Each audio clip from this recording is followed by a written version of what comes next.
Alex, we're at the ground where you played your last club rugby match and you're 55.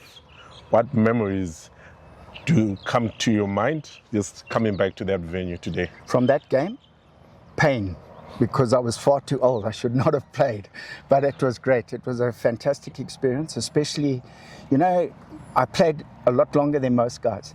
And I think the problem with that is you never want to let go either. And I had that opportunity. I took it and I really loved it. But I didn't walk for about a week, 2 weeks afterwards. And I think after that game, I remember going home, taking my rugby boots and throwing them in the dustbin. And I said, that's it for sure, I'm done. Because I was playing, I think your sports club team that year was very strong and you had mostly the national players, certainly in the front row. So I was playing against all these youngsters who were all big and strong and like 25, 30 years old. So it was a hard game for me physically. And the challenge we had is that game went into extra time. So I ended up not only having to play a whole game, but an extra 20 minutes. It was at 55. At 55. But it was great. We ended up winning, and my son, in fact, scored the winning try in that top corner there in extra time. And that was it. But it was a fantastic experience. Great. I'll never forget that. Probably one of the highlights, because you don't often get a chance to play at sort of that level with your kids, So it was a fantastic experience for me. I'll cherish that. It's right up there with all my other games. Welcome to the Sables Reunion Show, where we talk to the class of 1987 and 1991. These great legends paved the way for the current generation, and we reminisce and speak about that famous era. We talk about memories and everything that happened in the past. Today, we're joined by a special guest who happened to play 2 World Cups, which is not an easy feat, and is one of the only 5 Sables who played in 2 World Cups. We've got Alex Nichols. Alex, welcome to the show. Thank you, Brian. It's a pleasure to be here. Alex, take us through. You're one of the only 5 players who have played in 2 World Cups. What does that mean to you? It's great. It's an honor for a start, just to play for your country and to go to a World Cup and championship games like that. Even with the Sevens, they always went to World Cups and to national competitions. But at that stage, the World Cup was the first, and the fact that we managed to get there was amazing. And to get back to a second was even better. So it was really amazing. And I think all of us were very proud of what we achieved. It took a lot of hard work as well, because as Ralph alluded to, we weren't professional. So we all had jobs to keep, and rugby for us was part-time. So to make sure that we could get there took a lot of sacrifice. But it was all worth it, really was. Wouldn't change anything. You played in the 1987 World Cup, yeah, and were invited. We didn't qualify. Yeah. It was by invitation. It was the first ever Rugby World Cup. How was the selection criteria like for the 1987 World Cup? Look, we again, as Ralph alluded to, we had a very competitive league. We had about 8 teams in our Super League that we played in. So we played good level of rugby. Competitive rugby, and even the weaker teams, which in those days was probably Queens, Zisco, on any one day, and if you played them at home and you didn't get into it straight away, you had a problem. So it was very competitive. We also played a lot of provincial rugby, which is something that seemed to have fallen away. Because our club rugby was so strong, we had 2 tournaments every year, which was our provincial tournaments, where we would play Midlands, Matland, country districts, and Mashonaland. So that also helped us keep that level and standard up. So I guess the selectors had that opportunity to have a look. We had fitness guys. Ian Robertson was a part of our pre-training, Brian Murphy. So they put us through the paces. And one of the criteria, we had a couple of really good players in some of the positions who were unlucky not to get there. And the only reason they didn't make it, I think, was just basically fitness. Some of the country districts players never played at the same level that we did. They played in a slightly lower league, and so it was a bigger step up. But I think the criteria was pretty fair and open. From that point of view, it was on merit. We played enough rugby against each other to be able to see who the guys were that stood out. And take us your experience of that 87 World Cup. What was the feeling playing in that World Cup, the first ever Rugby World Cup? It was phenomenal. You know, when we got to New Zealand, New Zealand are rugby mad. They really were. Everyone just, you walk down the street, and even though we were little Zimbabwe, everybody, if you went into a restaurant, they didn't want you to pay for a meal. They gave you discounts. They didn't want this, they didn't want that. Everybody just was so excited to have the World Cup there. And they treated us incredibly well. You know, there was, even though we were just little Zimbabwe, we were made to feel so special. And for us, obviously, coming from this environment, going there under those circumstances, it was amazing. So again, we learned a lot. We learned a lot. We had input from various coaches. Andy Leslie, who was a former All Black and was coaching a team in Wellington. Brian Murphy approached him. He came and gave us some advice. Again, we were playing in different conditions. We were playing in these muddy conditions. When we got there, we stayed at a place called Avondale. I always remember it because we've got a suburb, Avondale, and we were based in a hotel across the road from the rugby club. The rugby club the building was next door to the hotel, and the fields were in the middle of a race course. Wow. So we trained in the middle of the race course, and Auckland is very much like Cape Town. The weather changed 4 times a day. So you'd go out and it would be sunny, and then it would pour with rain, then it would get freezing cold, then the sun would get out.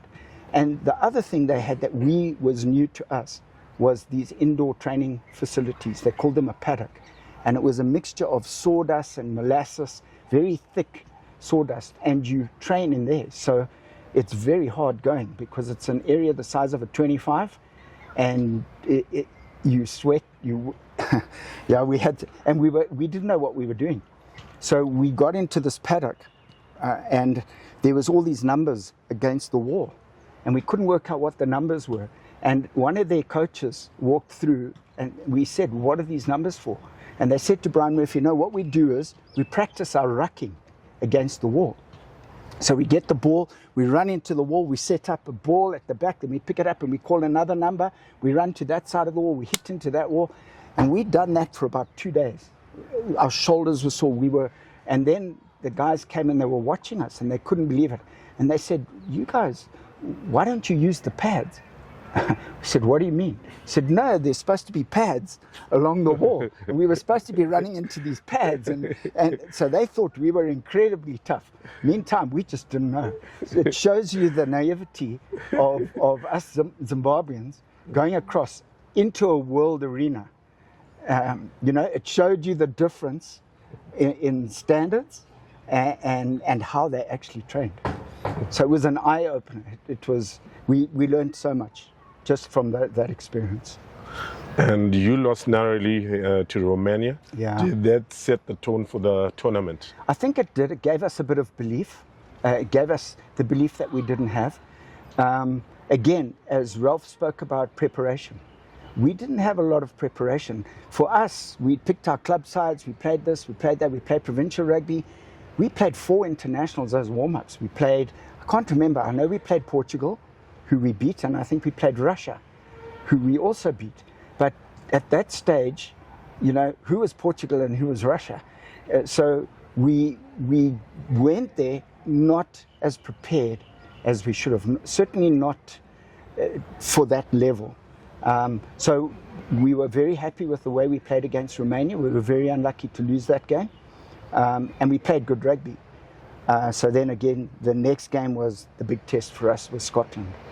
And yeah, we learned a lot in that game. That was a hard game. But we played very well against them. We played under difficult conditions. We played in Wellington with like a 40-mile-an-hour wind blowing down the field.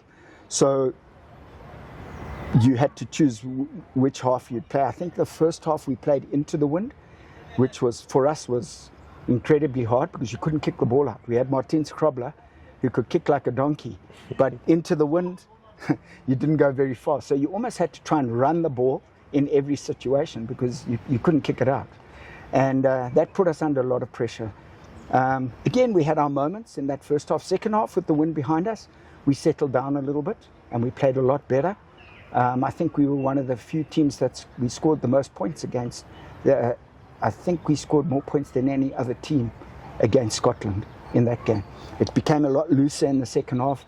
We had a lot more ball, but we were still under pressure. They had massive forwards. You know, they had probably they had the British Lions front row. I was scrumming against a guy by the name of Ian Milne, who was known as the best scrummager in the world. He was 320 pounds and he was just 6'2", and he was about 6'2" wide. So that was, you know, that's the sort of thing we were up against. But we learned. One thing we did have as Zimbabweans, we had quite good technique. And, but again, technique only counts so much when you're playing against that kind of weight. So we battled to win a lot of good clean ball. But we did well, and again, we learned from that. And just a fantastic experience. You know, you go there with the opportunity. I looked at it as, I wasn't going there, for me, it was a physical challenge, especially in the front row, because it's one-on-one. I was going to now play against the best scrummager in the world. How would I handle him? Would I be strong enough? Would I be fit enough? Would I have the technique? So I looked at it as a personal challenge, and I loved it. I thought it was great experience. Then we got to France, and obviously they ended up in the finals against the All Blacks, and they were a phenomenal team. They were massive. They were big, strong, rangy, dirty. You know, that was a new experience for us as well, because if you went down in a ruck as you were getting up, you knew that you were going to get a knee in the back, or they were very rough. And that was a new experience for us, to the physicality, which we weren't used to. It's one thing playing against bigger, stronger opponents, but when they come in with that argy-bargy and very physical, that was a new experience for us. But again, we scored a couple of really good tries against them as well. So we had the potential. We showed that we could play, but we just really, I wouldn't even say we weren't fit enough. I think we were fit enough. We lacked some real size, and we had a big team. You know, Andy Tucker, Mike Martin. We had some big boys in our team, but again, their loose forwards were 6'5", 6'7". Our loose forwards were, we were lucky if we were 6 foot, you know. But it was great. We didn't let ourselves down. I don't believe, when you look at the games, and I looked at them a few months ago again, in certain areas we were pretty competitive. Dick Simba, the French were really impressed with Dick. They called him the Black Diamond. And Philippe Silla, who was at that stage rated the best centre in the world, came to us after that game at the dinner and singled out Richard and said, as far as he's concerned, Richard Simba is the best centre that he'd ever played against. So we never let ourselves down. Despite the scores. You know? And talking about Richard Simba scoring that amazing try, how was it feeling whilst you're watching it on the field as a teammate? You know what? That was the one thing. We always worked together and we played as a team. We had to. More so than any other. We couldn't rely on just stars. And we knew with a guy like Dick, we had to get him into spaces and give him the ball. And he loved it. He just, you know, he was a bit of a show-off. He wanted the ball. He wanted to sidestep. And he was a great tackler. So, you know, when you've got a guy like that in the team, obviously you've got to try and set him up, put him into spaces so that he can. And I think we did that pretty well. He wouldn't have got that reputation if we didn't give him the ball enough. So yeah, but it's, you know, when you score tries against teams like that, you all feel buoyed and you all feel chuffed that you've managed to do it. You know? And moving to World Cup 91, we had to play qualifications at Police Ground. Can you take us through that tournament? That was an amazing tournament. You know, at the Police Ground, the crowds came in. It was packed. We had lots of schoolboys. We had the grounds were packed every time, And every time we won, the crowd was really behind us. Sorry, I actually get emotional, but it was amazing. And at the end, when we won that last game that we qualified, the crowd just ran onto the field, picked us up, and they were carrying us around the field because we'd qualified. And that made the 91 World Cup extra special for us, because we weren't just there because, as a gift. We'd earned our place there. And that was great. That was great. And when you got to the World Cup, 91, what was the feeling playing in your second World Cup?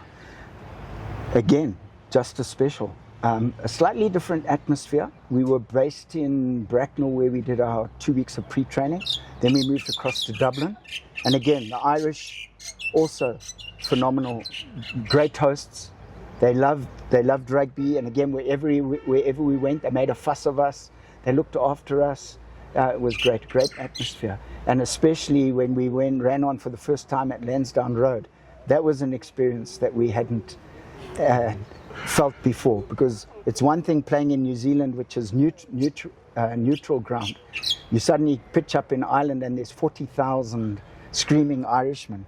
It's daunting. They sing their national anthem, and you feel very lonely and isolated in that situation. But again, it was a fantastic experience. Fantastic experience. And that was a great game. We scored a couple of great tries. In fact, every night after the games, they'd post the 5 best tries of the day. And I think on every occasion, Zim had a try in that best 5 tries of the tournament.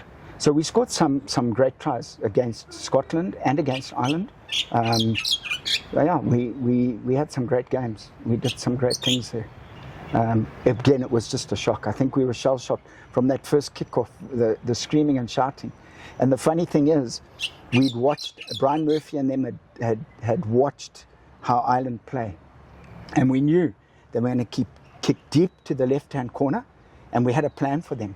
What we were going to do is we're going to catch the ball, throw it into midfield quickly, and attack right up the middle, because their backs hung back. And there was a lot of space. We could have gone up the field. But with that screaming and shouting, I think our guys were so distracted, we actually dropped the ball from the kickoff. And they ended up with the scrum, some 5 meters from our line. But we had a plan. And when we had the opportunity to play and we got clean ball, we played some good rugby. I think Ralph alluded to that as well. We settled in and we played. So it was great experience. Alex, this conversation is very hot. We're going to take a break. Sure. And we're going to continue and hear more insight about the 87 and 91 World Cup. Sure. Rugby friends, we're going to take a short break. See you after these messages.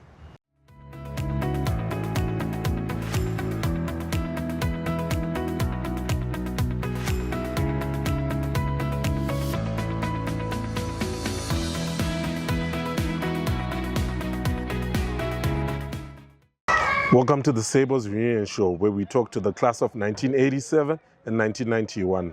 We're going to continue our conversation. We're joined by Alex Nichols, one of the only players who played 2 World Cups for the Sables. Alex, when you went to the 1987 World Cup, it was 7 years after Zimbabwe had just gotten independence. How was the racial integration for their team selection for 1987? It was good, I think. We were still new in many respects, and we had a lot of black players that had come through and were coming through the ranks. And I think at that stage, it was still new for a lot of our black players. They'd only just coming in, because it was really only the real star at that stage was Richard. We had some really good players coming through at Old Boys, for sure, ex-PE boys that had played first team and that. I think there was a lot of them that weren't just quite ready. I think we got a better balance going forward to the next World Cup. But because we had more players that had developed and had come through the ranks. They'd had the opportunity to go on some tours. we'd blooded more players, and I think we had a better balanced team. And again, I really think that team was picked. It was picked fairly. You know, we wanted to take the best players, and we took the best players to the '87 World Cup. And I'm 100% that we took the best players to the '91 World Cup, for sure. And did the 1987 World Cup help you going into the 1991 World Cup as a player? Definitely for me as a player, and a few of us that had already played there, because we then knew what standard we were going to play at. Like I said, it's almost a bit of a shock, a culture shock, because it's just bigger and better, and it's a big step up. Certainly even a big step up from playing Portugal. We played Portugal and we beat them, but like I said, who's Portugal? You know, Portugal were basically unheard of in those days, probably just like Zimbabwe. We were known a little bit more because pre-independence Rhodesia played in the Currie Cup, so we had that Currie Cup experience. So we understood, our coaches understood what it was like to step up a level, because Brian Murphy had played Currie Cup, and Ian Robertson obviously had played Currie Cup and played for the Springboks. So they knew what we were in for, but that's hard to transfer that to players. The best way they could do that was through fitness. So we did a lot of hard fitness, a lot of physical stuff. Our skills were up there, but what we lacked was match situation, pressure, playing under huge pressure, and that's what we lacked. And I don't think there's any substitute for that. You know, when you're fit, you can cut out mistakes, but when you're under huge pressure continually, that becomes a psychological thing, that becomes a mental thing, playing under pressure, learning to deal with it. So it was a learning curve for us in '87, and I think the few of us that went there had that opportunity. We got better, but when we went to the '91 World Cup, we had already now in between fitted in a couple of tours to Europe. We played Russia, Romania, Italy. We were playing at a better level more frequently. So that made a difference to us. And what would you say was your highlight, you personally, in the 1991 World Cup? I had a good game. For me, my highlight, I played really well, I think, against Scotland. They had a big pack. They had a guy that they were blooding, and there was a lot of talk in the newspapers. Their former British Lions heroes had coached this guy, and he was going to be the next best scrummager in the world, and there was a lot of hype. So that was on my mind a lot. I was going to be playing against a guy like that. But he had moved from lock, and he actually wasn't ready for it. So I actually didn't have a hard time in that game as I thought I would. We scrummed well as a team. We played well. We got stuck into them in the loose. I think that was our best game. I also had a very good game against Japan, but unfortunately that's also probably our biggest disappointment, because we should have beaten Japan. They did to us what they did to the Springboks at the first World Cup, and I think they learned from those tactics. They watched us play against Ireland and Scotland and realized, and we watched them play against Ireland and Scotland. So we sussed them out, and we figured we could beat them. And we'd beaten them twice here at the police grounds, so the year before. So we figured we should beat them. But the coaches, very astute, very clever, came up with that plan, and we got shell-shocked. They ran at us. They had a couple of big Polynesian guys in their forwards who we were waiting for this physical confrontation, and it didn't happen. It wasn't a physical game per se. They ran at us, fell at our feet, quick clean out, moved the ball. And we just couldn't cope with it. In saying that, unfortunately, Brian Curran, who was our captain at fullback, had a bad day with the boot. And we missed 3 or 4, or perhaps even 5 kicks at post. If we'd got those kicks, we would have still been in the game. So it would have kept us in the game. And I think just having that bad day with the boot, getting shell-shocked by the way they played, we struggled to adapt. And that was probably one of the most disappointing games that I'd ever played, an international game. and I played quite a few. I got quite a few caps, and that was probably my biggest disappointment. I think when we all got on the plane after that game to come home, we were hurting from that one because we should have won that game. And who were the biggest stars in the 1991 World Cup, like overall? Well, obviously Adrian Garvey made a name for himself. He got a couple of good opportunities. He was fast, he ran, he had a couple of good breaks. He made a name for himself there. Richard Simba also played very well. I think to say we actually had any stars who stood out, I don't think we had any stars who really stood out. Again, Richard, because he scored a couple of good tries. Adrian Garvey against Scotland. Yeah, I think we really played well as a team. We had some great loose forwards. Yeah, I can't say anybody really stood out. We played really well as a team. And how did it feel when eventually, like post 1991 World Cup, Adrian eventually moved on and went on to play for the Springboks? How did it feel to lose such an amazing teammate? Look, that's always hard. But at the end of the day, you want what's best for them.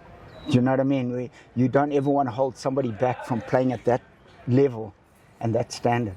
And he took his opportunities, and that's great. And it was the same with Beast.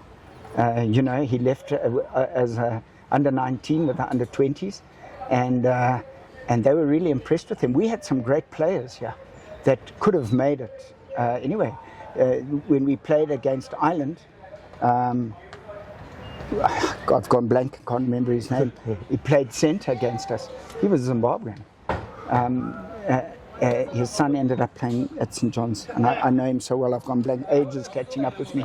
But we had players playing all over the world at a higher level. A lot of our teammates left, went and played provincial rugby in South Africa. So we had the ability. It was just, again, that professional era was creeping in, and then it's hard to keep players. You know, it was just after 91 that the professionalism started creeping in, and that made it hard. You know, made it hard to keep. And players. when 91, when the team was finally selected for the actual World Cup after the qualifiers, what went through your mind when your name was announced that you're part of the touring party? I was thrilled because there was quite a lot of competition. We had a lot of competition for places, more so I think at the 91 World Cup than we did at the 87. We had a lot of new guys coming in, and so the competition was there, and so I was thrilled. We did. Perhaps one or two guys knew they were assured places, but I think the bulk of the team, we didn't know who was going to make that team until they announced the final, that final announcement. And where was the team announced? On the news, on the television. We didn't get a phone call. It was announced live on television, so everyone was at home. I remember going to my in-laws' house where we were all sitting around the TV waiting for the team to be announced. It was great. It was great. And what was your personal highlight of the 1991 World Cup? I think for me as a player, Scotland, that game against Scotland, I really think I had a good game in that game personally. Yeah, we had a great bunch of guys. We knitted well together. Our coaching staff was good. It was a good experience for all of us, I think. But that Scotland was the highlight for me in the 91 World Cup.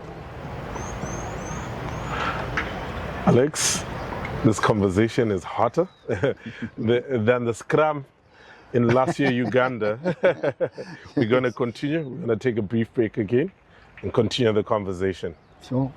Rugby fans, you're still tuned into the Sables reunion show where we talk to the class of 87 and 91. We're going to take a brief break. We'll see you after these messages. So when you get picked for teams, we say you get a cap. And that comes back to an old tradition. I think it's an English tradition where they actually cap you and they give you a cap. We don't do it in Zim. I think they started doing it. I don't know if they do it anymore. But when we went to the World Cup, every player who went to the World Cup got a player's cap. So that's it. It's purple because that is the IRB colors.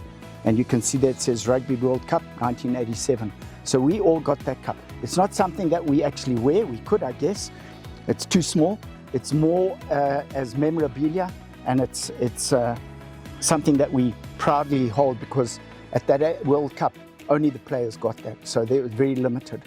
Then at the 91 World Cup, we got the same, slightly different braiding, slightly different badge, same badge but different colors, and that Rugby World Cup 1991.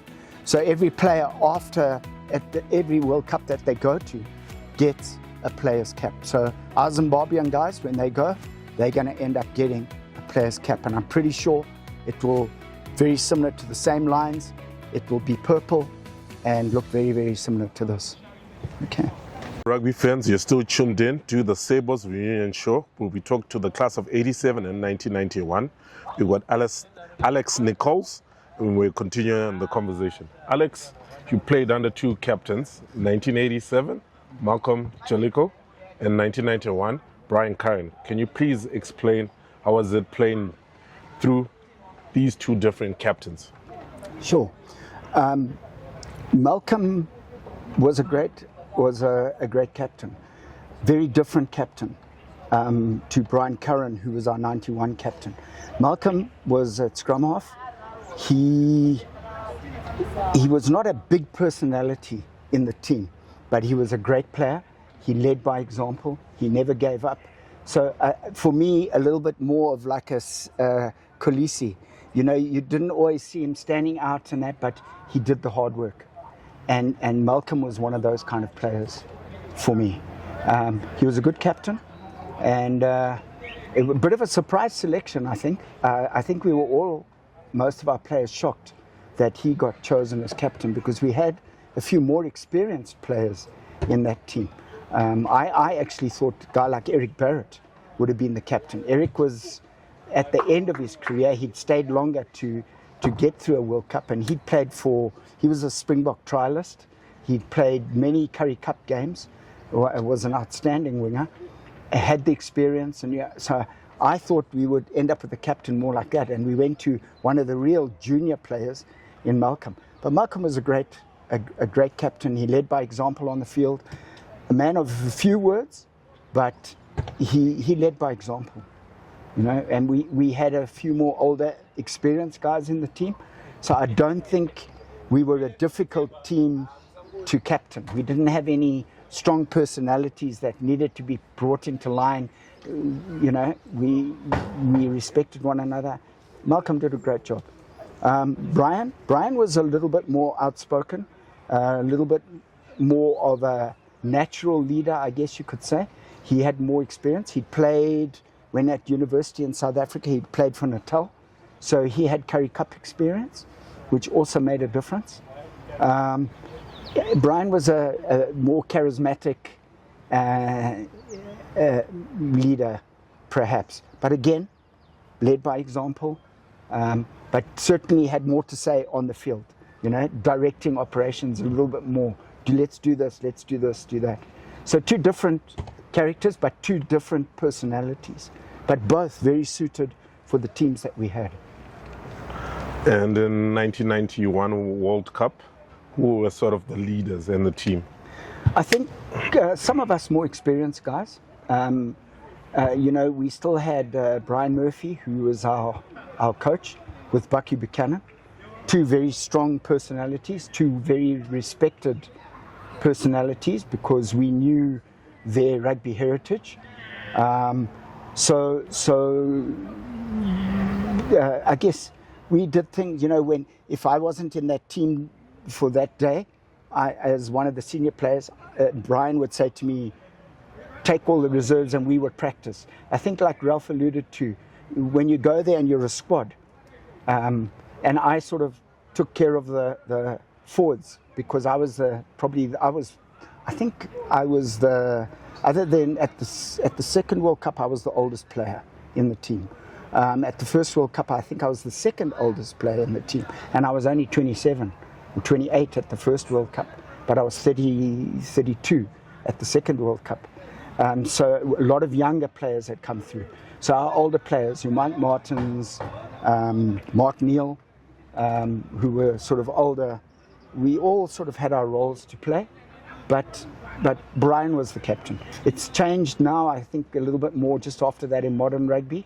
They've changed the roles. You've got a captain who's in charge of the front row. You've got the locks, loose forward who manage the loose forwards, and you're breaking the players into little sub-units with a guy who looks after them.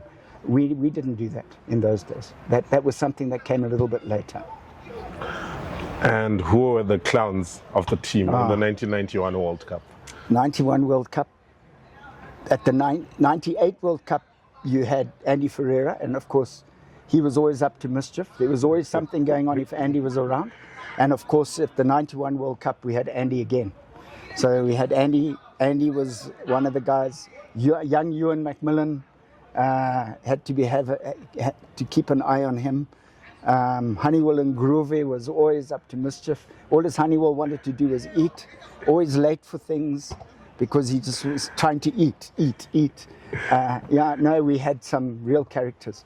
But I'd say the clowns, definitely Andy Ferreira again. If there was anything then, it was very quiet. You knew Andy was up to mischief. Andy, definitely. Ewan McMillan. Yeah, we had a few guys there that kept us on our toes. And Alex, where were you born and when? I was born in Harare, Salisbury in those days, in 1958. And which schools did you attend? I went to Blakiston Junior School and I went to Alan Wilson. And when was the game of rugby introduced to you? At Alan Wilson. In those days, very few schools. When I got to Alan Wilson, it was our first year of rugby, Form 1. And we had one or two guys that were boarders that had come from a school, I think Amandus, out in Mangula. There was only one or two junior schools that actually played rugby. Everybody else, you played soccer, which was a great foundation, to be honest. Rugby, I find soccer teaches you balance, it teaches you coordination, running skills, turning, twisting. It was a great introduction to rugby. And then obviously different ball, but you'd got your balance, you'd got your, right from soccer. Trying to dribble and kicking with both feet and things like that. I found that was a great introduction to rugby. So I only started when I was 13, like most people in our country at that stage. And if it wasn't rugby, which sport would you have played? Soccer. I was a soccer player to start with. My father had been a rugby referee, so I grew up on the side of the field watching Dynamos, George Shire, Shaw Andrade, Arcadia, Galloway. I spent my life watching Dynamos and those sort of teams playing. So I had a passion for soccer, for sure. And when you hang up your boots, you moved into coaching. What made you pick up coaching? I think it just became a natural progression for me. I played longer than I probably should have, and at the end, when I was at Old Boys, in the last year or two, I was like a player coach in the beginning because we didn't have a coach, and then I coached there for a while. So it became a natural progression, I guess. I'd done IRB coaching courses. I did our local coaching course, and I did 2 IRB coaches, the level 1 and level 3 international coaching courses, and I really enjoyed it. My own children were born at that stage, and I was one of the guys who started Quench Rugby that we used to have here for all the little kids. I did that with a couple of guys who used to come here every Saturday before our games, club games, and help coach there with that. My kids used to come to that. So it was a natural progression. Then because I'd played for Zimbabwe and I'd played club rugby, when I went to watch my kids at junior school, will you come and help us? So I ended up helping coach at Alex Park. My kids went to Alex Park. And then they ended up at St. George's, and then they said, please, will you come and coach? So I went through the system there from Form 1 right through to the first team, and I coached at St. George's altogether for 18 years. with their teams. In the while, at the same time, I was still coaching at Old Boys. Then I moved to Old Georgians. I spent 2 years at Old Georgians, which were very good for me. And I learned a lot there. We had some good teams and good players, a lot of youngsters. And then I coached they asked me to coach the sort of Zimbabwe team at the Africa Games because one of the teams had pulled out. And that's when I really got the bit between my teeth. I think I decided I enjoyed that. And then a year later, I was called as the assistant coach, or 2 years later, I can't remember offhand, as the assistant coach to John Knox, who'd come up. And I spent 2 years with him. And then I was called in as the national coach. And I did that for 2 years. And you coached in the 99 World Cup qualifiers. Yeah. How was that experience missing out in Casablanca when we played against Namibia? It was really heartbreaking. That is a story in itself because we played Namibia in a qualifier in Namibia. And there was a ref, and I don't mean to speak bad of people. Unfortunately, he's late at the moment. They had a guy by the name of Spannenberg, a little colored guy. And we were beating Namibia right up till full time. And we ended up playing 18 minutes of extra time. And our guys kept saying, when is the game going to end, ref? Next kick, next kick. And we carried on. We played for 18 minutes until, unfortunately, we made one silly mistake. They picked the ball up and they scored, and they won the game by 1 point with the conversion. They shouldn't have been at that World Cup if it wasn't for that. So that was our first mistake, but totally out of our hands, you know. But Namibia, I feel, shouldn't have been at that World Cup in Morocco. Morocco was a great experience for us. Again, those guys didn't give us great accommodation. They played the game. You hear it with soccer. They go there and they give you lousy accommodation, bad food. Namibia and us were both, we feel we were food poisoned because, and it wasn't just the food. We definitely, something had been put in our food because a lot of us got sick, and me and 3 or 4 other players ended up being sick for like 3 months after we came back even. It was definitely food poisoning. So they did their best to hamper us.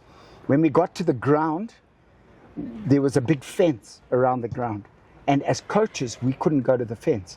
And Namibia obviously had gone there a little bit more professional than us. Their coach was Rudy Joubert, who had been the Springbok technical coach under Nick Mallet.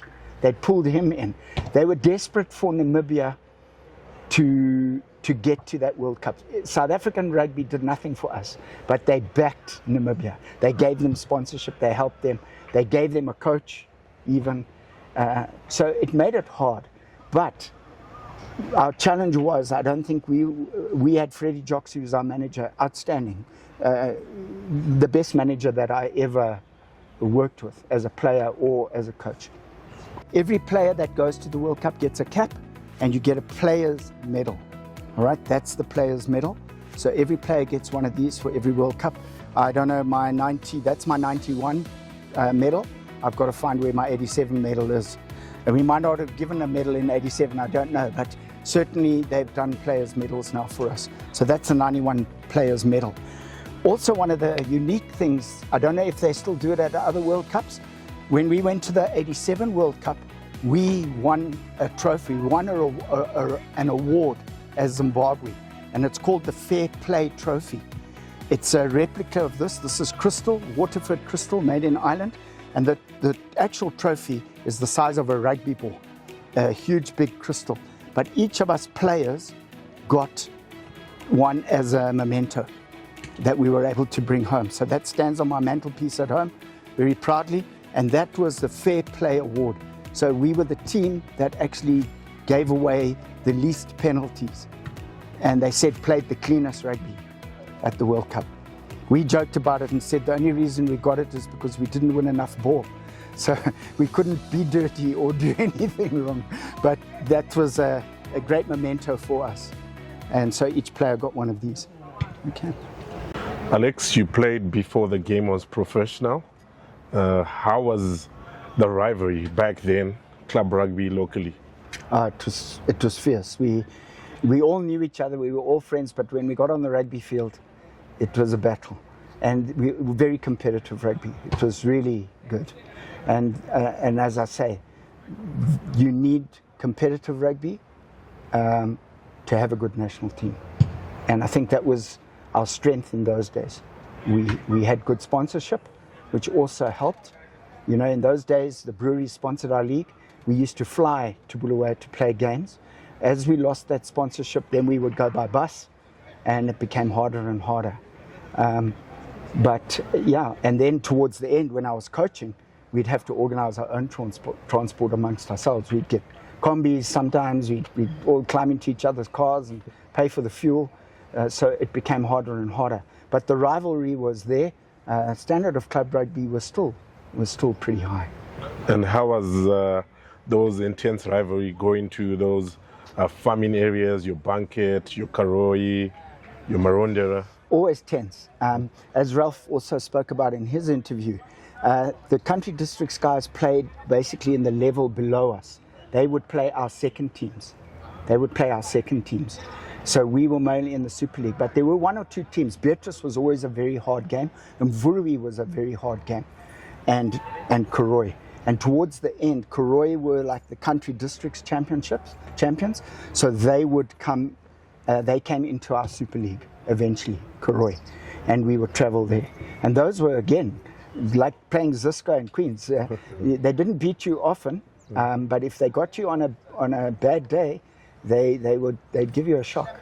But we loved going there because they used to look after us. The farmers used to put on a big spread at the club, and they gave us a good meal afterwards. It was really, we really enjoyed playing that. And the country districts had some really good players. So we had that depth. We created that depth.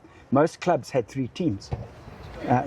Because of that, we had to have a first, second, and third team. So again, it's all about creating depth. And you played for Old Hararians. Which game would you always relish to play in, or which team you'd relish to face? Sports club, and Old Miltonians. Old Miltonians, obviously, our big rivals in Bulawayo. Busters came along eventually. That was a big game because they were a bunch of farmers, basically, and they were rough. There was always stamping and fighting. The games would always end up in a punch-up. Games were very physical. But OMs was our biggest rivals there, and Harare Sports Club. There was fierce competition between us two. It really was. You played in 2 World Cups. The Sables have just qualified for another World Cup, the World Cup 2027 in Australia. When you watched that famous final last year against Namibia, where were you? I was actually in America with my sons, visiting one of my sons, and we couldn't watch it, but we kept looking and trying to find the score. And my son was saying, "This is the score now. This is that. We're winning. And at the end, when we won, I got very emotional. Even like now, I still get emotional. It's amazing that we've managed to get back there after all these years. It's taken us a long while to get Namibia out the picture. And I think we should have done it earlier. I think economics played a big part in that. When I coached that team in the Africa Cup, I spoke to their managers because I'd known their managers from when I had gone and toured in there, and they spoke to me afterwards, and they couldn't believe how strong our B team was. Because in that Africa Cup, we should have beaten our national team, and we played very well against the Springbok, junior Springboks, under 23s. And they were shocked. Their management said to us, "We're worried because how can you have so much depth? We don't have this depth. What are we going to do to keep playing?" And I think their luck and their strength was that a lot of their top players had moved into provincial teams in South Africa, and they had that to fall on. So they'd bring back these players who were playing at a higher level all the time, and that helped them, I think. But that's eroded. That's gone, and now our strength is coming to the fore. And I don't see why we should ever lose to Namibia again. I'm confident that we've got that monkey off our back. We should be able to go forward now with confidence and know that we're better than them and that we can beat them. I don't know how, I played them 13 times, and every time we lost, I lost by 1 point or 2 points. It was heartbreaking, that we gave in. And when we played them for the first time, they became Namibia, but they had been Southwestern District. And the first time we played them, we lost to them by 1 point. They had just, that year before, had the same team, and they got into the quarterfinals of the Currie Cup. So that shows you how strong they were. So that strength slowly disappeared, and we've come to the fore. And we, again, for them qualifying and continually playing in a World Cup, helped them, I think. We've now got to, I'm glad that we've qualified for this, that the IRB have come on board, and we're going to be playing all this rugby leading up to the World Cup, because that's the key. Like I said, we went there undercooked. We played Portugal and one other. These guys, I think, are going to play Japan. They're going to have a chance to play Samoa. They're going to play some really good teams. And this next year is the most important year for us. We've got to go in there, we've got to have confidence, and we've got to be ready. You saw what Portugal did at the last World Cup, and Georgia. Who would have thought Portugal would have given those teams a run for their money? So for me, I don't know if we'll win, but there's no excuse for us not going there and performing like Portugal and those teams did. More so now that we are going to have this competition that we can play at. So we will go there having a few big games under our belt. Our players will be mentally prepared. Like Ralph said, it's easy to prepare physically, it's easy to prepare with your skills, but it's the mental preparation that we've got to go with. And I think those games, that competition is going to prepare us mentally for that World Cup. So I'm hoping we're going to do really, really well. And what do you think needs to be done to the game for us to become a permanent fixture at the World Cup? We've got to sort out our club rugby. We can't carry on. Like I said, we had 8. We played each other twice. We had cup games. We had various things. We had competitive rugby every week. And after I left OG's coaching there, our rugby slowly went downhill. It's slowly gone downhill. You've got 1 or 2 good teams. You've got Sports Club, you've got All Boys. I don't even know if Bulawayo have got a team. I don't even know if they play competitively in a national league. We can't hope to get everyone together and play at that level if you got an easy game that you win by 50 points this week and a tough game the next week. We've got to play competitive rugby every single week. So I think ZRU's focus, yes, the World Cup, but I think we've got to find sponsors, we've got to get our club rugby sorted out to make it competitive again. Even if it's only an Harare or whatever, Matari come and play, we've got to try and get a competitive league so that we play better standard. I'm throwing your coaching hat. Yeah. Some quarters are saying that we should keep the whole team that qualified when it's Australia 2027. Yeah. Some are saying we need to reinforce. No. I don't believe in that. I don't think just because you qualify, that entitles you to go to a World Cup. The World Cup is in another year's time. You've got under-20s that have come from a World Cup that are now the right age, that are improving and getting better and better. They've got to be thrown into the mix. And you've got to have a squad of 40 players, and they've got to scrap it out. And you take your best players. Just because you qualified doesn't give you a right to be there. You've got to play. No different to soccer. Get rid of Mo Salah because he's not playing. He's not performing. You've got to have players that perform. You've got to have players that perform. You've been a coach before. What do you think are Zimbabwe's chances beating either Tonga or England or Samoa in the World Cup? If we were to, I don't think we're going to beat England. England have got far too much depth, but we can still play well against them. Tonga, again, I don't know. Tonga are not on the top of their game at the moment either. They're big and physical. But again, if you go there with the right attitude, we've got some big guys playing at the moment. When I look at some of the guys in the team, we've got big guys, so we can be physical. We've got to step up. And again, that's more mental than anything else. And if we get in there and we start playing well, I have no doubt that we can create an upset. You know, we played Tonga here before, and we beat them. So who says we couldn't beat them in the future? Yes, they're professional. We're not. That goes against us. But any team on its day can produce a shock. It's our mental preparation. We've got to be prepared mentally. And what message would you give to the players who eventually going to get selected and play in that World Cup? You've played in 2 World Cups. What message would you give them? Make sure you're fit. Make sure you're strong. Make sure that you are committed. You need to be committed. If you're going for a jolly, you're going for a holiday, you're going to get a rude shock. It's going to be physical, it's going to be hard, but it's so rewarding and so satisfying playing against teams like that and doing well. And like I said, I think they've got the right preparation in front of them, but they personally must put in the work. They've got to work hard, really work hard. Get in the gyms, get themselves physically strong, physically fit, work on their skills, and that will see them through. That will edge them a bit higher in selection. And then they've just got to have the confidence to play, the confidence and belief in their own ability. You know, that's the difference. What made Dick Richard so special? He believed in himself. He was almost arrogant at times, but he believed in himself. He wanted the ball. He wanted to show what he could do. He had self-belief. And we need that. We're not going there as the second best. We've got to go there believing that we're going there to compete. And in the modern day of rugby, what things do you like or what things do you dislike? About the new modern game?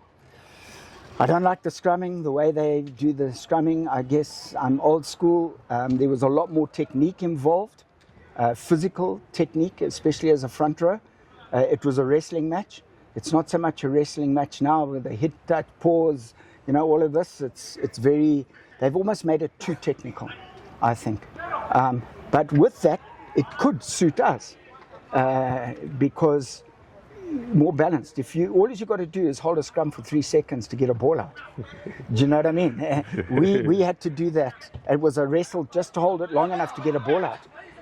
And it's no different. It's no different. The team have got to push straight now. We could wheel a scrum and do these sort of things. They've stopped all of that now. So you've got to just be strong enough in the right mindset to hold that scrum for 3 to 4 seconds and get that ball out. And that's the kind of rugby we've got to play. Yeah. And apart from rugby, what are you doing? You mean as a hobbies and that? Well, I go to gym every day. I still try to keep myself fit and healthy. Like I said, I played far too long. I've had everything fixed, knees, shoulders, arms. So I'm scared that if I stop doing something, my body will start falling apart. So that's my incentive to keep training. So I still try and be relatively fit. I'd like to get back into some coaching if I can. I've not done anything for 4 or 5 years. I've been building a business and I haven't had the time. But I still have that passion. I just love the game. It's not something that leaves you. You know, the camaraderie and that you build when you play with your friends and with that never leaves you. You make relationships and friends and that never die. Alex, it's been a pleasure. And what are your parting shots as a player who played in the 1987 World Cup and 1991? What are your parting words? I say to the guys, go for it. Do us proud. Be proud that you're going and do your very best. Work hard. Make sure, like I said before, that you're physically fit, that you're strong, that you have the skills. Work on your skills and just go out there and believe in yourselves and go and do it. You'll be shocked at what you can do if we go with that attitude. And good luck to the coaches. I think they've done a fantastic job to get us there. And I think it's going to be very exciting. We're looking forward to it. There's a group of us old guys under Kevin Graham who is trying to get a group of us World Cup, 87 World Cup guys and 91 guys together to go to Australia to watch that. So we're in the process of trying to put our own little tour together to go and support. A reunion. So it is. And we're really looking forward to that. It's going to be great. So well done to Zimbabwe. We're so proud of them. It's too long. We should have been at a World Cup far sooner, but it's just amazing that we're going. And we're there with our hearts and minds, for sure. Alex, it's been a pleasure. Thanks for coming to the Sables Reunion Show. Brian, thank you very much. Thank you. This has been the Sables Reunion Show. We're joined by Alex Nichols, one of the 5 Sables players who managed to play in 2 World Cups. I hope you enjoyed the show. See you next time.